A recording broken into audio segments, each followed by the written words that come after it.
7 août. 1 Corinthiens chapitre 3 versets 5 à 23. Après tout, qui sont donc appelés et pas des serviteurs grâce à ce que vous avez été amenés à la foi, chacun d'eux accomplissant la tâche particulière que Dieu lui a confiée. Moi j'ai planté, Apollos a arrosé, mais c'est Dieu qui a fait croître. Peu importe en fait qui plante et qui arrose, ce qui compte, c'est Dieu qui fait croître.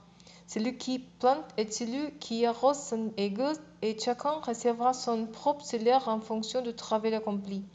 Car nous travaillons ensemble au service de Dieu, et vous êtes les champs que cultive. Encore, vous êtes l'édifice que construit.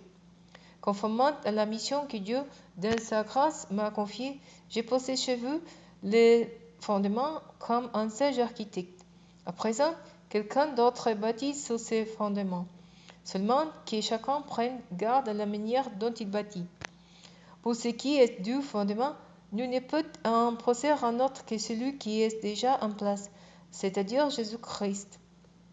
Or on peut bâtir sur ces fondements avec de l'or, de l'argent, des pierres précieuses ou du bois, du chaume ou du torchis des pelles.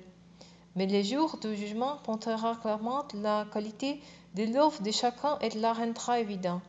En effet, Jésus sera comme un feu qui approuvera l'œuvre de chacun pour en révéler la nature. Si la construction édifiée sur les fondements résiste à l'épreuve, son auteur recevra son salaire. Mais si il est consommé, il en subira les conséquences. Lui, personnellement, sera sauvé, mais tout juste, comme un homme qui réussit à échapper à un feu. Ne savez-vous pas que vous êtes le temple de Dieu et que l'Esprit de Dieu habite en vous? Si quelqu'un détruit son temple, Dieu le détruira, car son temple est saint, et vous êtes ce temple. Que personne ne se fasse d'illusion sur ce point. Si quelqu'un parmi vous se croit sage selon les critères de ce monde, qui devienne fou afin de devenir véritablement sage. Car ce qui passe pour sagesse dans ce monde est folie aux yeux de Dieu. Il est écrit en effet, il attrape les sages à leur propre piège. Encore, le Seigneur connaît les pensées des sages et ne se sent que du vent. Que personne ne mette donc sa fierté dans des hommes, car tout est à vous, soit Paul, soit Apollos, soit Pierre, soit le monde, soit la vie, soit la mort, soit le présent, soit l'avenir.